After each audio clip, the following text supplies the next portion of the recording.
Ал саламатсыздар ма балалар? Бүгін қазақ тілі сабағы, иә? Бүгін сабақта кім жоқ? Түгелдер, иә? Олай болса, бүгін қазақ тілі сабағы балалар. Сабақты бастамас бұрын, бүгін біз өзімізді психологиялық дайындық жасап аламыз, иә балалар?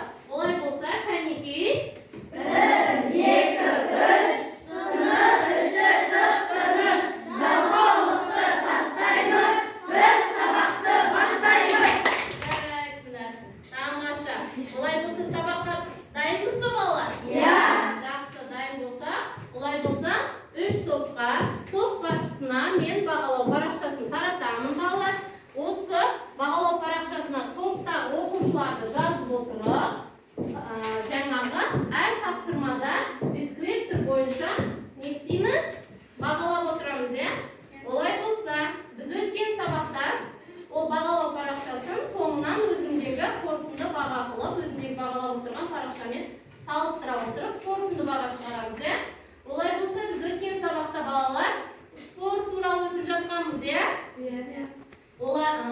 Сол спорт туралы, яғни спорт денсаулық кепілі тақырыбында үйге жинақы мәтін жазып келу болатын, иә? Солай тапсырылған. Яғни жинақы мәтін жазамыз, орфографиялық нормаға сай жазамыз. Осы дескриптор бойынша тапсырманы орындауымыз керек. Үй тапсырмасын орындадық па балалар?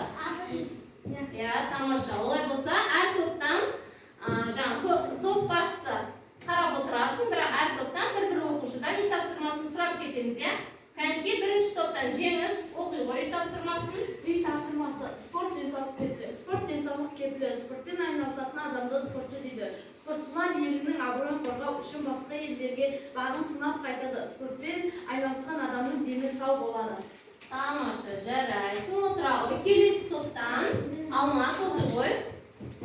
Үй жұмысы. Мен спортпен әуестенетін адамдардың қатарына кіремін. Күн сайын таңертеңгілік жаттығулар жасаймын. Мектепте футбол үйірмесіне қатысамын. Жаттықтырушымыз үйірмеге барғанда күрделі жаттығулар жасатқызады. Соның нәтижесінде мен шымыр бола бастадым.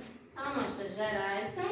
Ал үшінші топтан кәнеки Ақнұр оқи ғой тапсырмасын. Спорт денсаулық кепілі. Спортпен адам өміріне алар орны ерекше. Себебі спортпен шұғылдансақ, адамның денсаулығы мықты болады. Денсаулық адамның ең қымбат дүниесі. Сондықтан біз денсаулығымызды нығайту үшін спортпен шұғылдануымыз керек. Сол үшін спорт денсаулық кепілі деп ойлаймын. Жарайсың, тамаша, иә? Яғни біз спортпен шұғылдану арқылы біз денсаулығымыздың нығаятындығын білдік, иә? Барлығымыз, иә? Деніміз сау, шымыр болады екенбіз, иә? Жарайсыңдар, топ басшылары топтағы оқушыларды соңынан жаңа үй тапсырмасын қарап бағалап отырамыз, иә? Дескриптор бойынша. Жақсы. Олай болса, келесі тапсырма, яғни біз бүгін жаңа сабағымызды миға шабуыл әдісі арқылы жаңа сабағымыздың тақырыбын не істейміз? Анықтаймыз, болжаймыз, иә?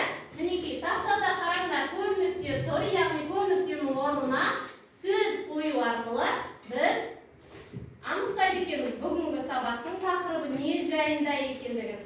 Жақсы, бірінші көп нүктенің орнына кім қояды? Ал Данияр айта ғой.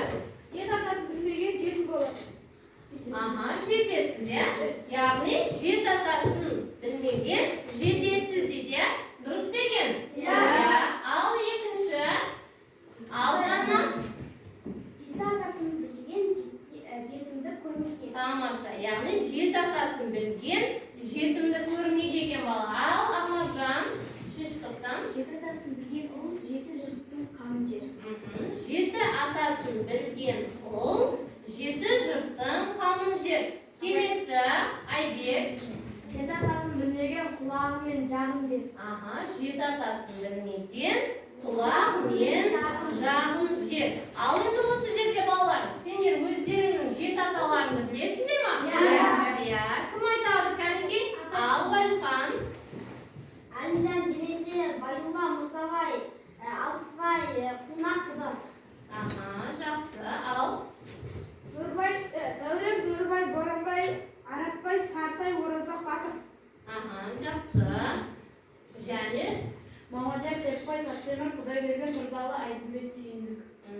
Ал үшінші топтан және жеті атасын кім біледі? Кәне кім айтады? Ал Дидарбек. Нұрман, жақсы сөзі Ислам Қырымбай, Меңбай, әлі. Тамаша, жарайсыңдар. Яғни сендерге бұл жеті аталарын неге кім үйретеді? Иә, яғни осы жеті атаны үйретіп, сендерге жаңа таныстырып, жеті аталарыңды айтып, сендерге таныстырған ата әжелеріңе, апа мамаларыңа көптен көп рахмет.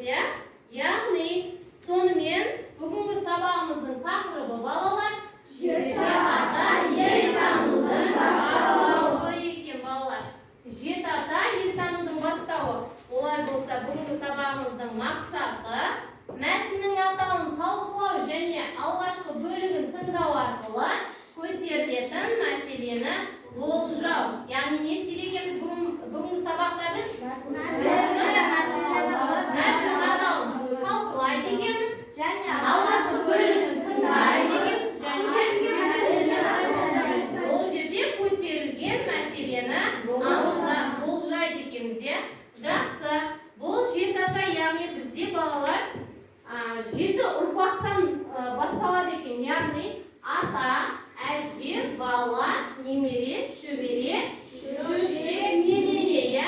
Бұл жерде ел тану деген сөзге анықтама беріп кетсем, ол ел тану деген ол балалар ең алдымен өз жеті атасын білу деп айтылады екен. Яғни жеті ата ел танудың бастауы бүгінгі сабақ. Яғни ол жеті ата ол біздің өзіміздің жеті атамызды білумен басталады екен. Енді балалар жаңа айттық, жеті ұрпақты, одан ары қарай туыстық атауларға жалғасады екен. Жүрежат, жұрағат, жамағайын, жекжат деген сияқты. Біз жеті атаға дейін балалар қазақ халқында жеті атаға дейін ешқандай да қыз алыспайды екенбіз. Жеті атадан асқаннан кейін біздің елдің ақсақалдары көрші елдің ақсақалдарына хабар беріп, яғни өздерінің өсіп өнгенін, жеке бір ру болғанын айтып хабар береді екен. Яғни қыз алысып, қыз берісуге. Содан ол біздің ата-бабаларымызда осындай бір үрдіс болған балалар. Яғни сол екі елдің қыз бен жігіті, яғни үйленетіндей жағдай болып қалса, бір боз биені сойып, соның сүтіне екі жасты жұмылдыратын болған. Естігендерің бар ма? Иә, олай болса, бірақ бұл үрдіс бізде қазіргі кезде жалғаспайды. Ол біздің ата-бабаларымызда қалыптасқан сол кездері. Жақсы, яғни бүгін біз осы жеті ата туралы қазір біз алдағы уақытта аудиожазбадан тыңдаймыз балалар. Ол жерде жаңағы стоп-кадр арқылы біз жаңағы одан кейін не болады? Ол жерде туыстық атаулар кім жалғасады? Сол жайында анықтайды екенбіз, болжайды екенбіз балалар. Ол тапсырмаға дейін балалар қазір біз бибике әдісі, яғни білемін, білдім, білгім келеді деген жаңағы жеке жұмыс, дәптермен жұмыс. Дәптерге балалар бүгінгі күнді жазамыз. Бүгін Наурыздың 4-і, Наурыздың 4-і тақырыпты жазып, жеті ата ел танудың бастауы, сонымен кестемен жұмыс жасаймыздар. Осы кезге дейін сендер жеті ата туралы не білетін едіңдер? Және бүгінгі сабақта не білдіңдер? Және бұдан кейін тағы жеті ата туралы не білгілерің келеді? Ал балалар сонымен дәптермен жұмыс жасаймыз. Кәнекей? Тапсырманы орындаймыз. Дулар, тапсырманы орындай ғой. Жақсы. Тапсырманы орындаймыз. Тапсырма орындауға балалар кішкене 5 минуттай уақыт беремін. Одан кейін оқимыз, тапсырманы. Яғни бүгінгі сабақта не білдіңдер, не білгілерің келеді, алдағы уақытта және не білетін едіңдер.